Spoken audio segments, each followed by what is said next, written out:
How do veterans' families feel when they hear that the man who wants to be the next commander-in-chief does not think it's too important when they come home? Keith, this is a morale crusher. You know, if you can imagine, say, a sergeant who's on his third tour and he's in the 14th month of that tour and he hears the potential president saying something like this, it kills morale. You know, the troops are over there, and you know, I've been there, I've had to deal with this, but the troops over there hang on every word they hear from a leader, you know, especially the commander-in-chief, but also someone who could be the commander-in-chief. And when they hear something like this, you know, it really kills them on the inside, because, you know, their families want them home, they want to come home, you know, or focus on the real global war on terror elsewhere.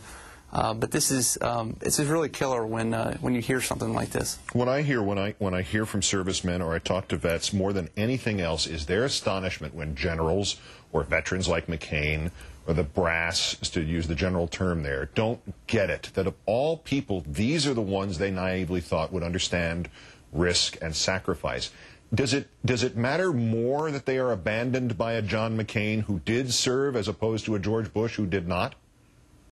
Absolutely, Keith. You know, we've come to not expect a whole lot from George W. Bush.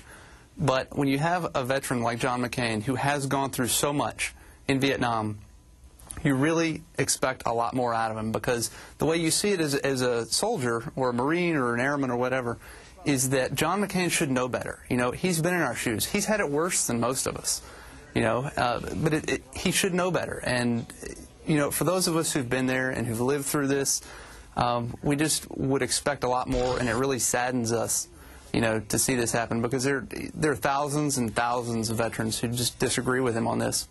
And the Lieberman reaction, or the reaction to his reaction, where basically he referenced McCain's status as veteran, as POW, as war hero, as carte blanche for the excuse for this, as if McCain is immune to military criticism simply because he was a POW, that the merits can't even be discussed. Then that reminds me of every bit of Army red tape I've ever heard of, or every bit of censorship that a military sometimes invokes in times of war relative to its own personnel. Absolutely. You know, we all respect John McCain's service, but he's not the only person who's suffered in war. We have troops coming back from this war who are quadriplegics, who've been maimed, who've had to go through so much. And, you know, it doesn't give him a carte blanche reason to say something like that. He doesn't get a free pass.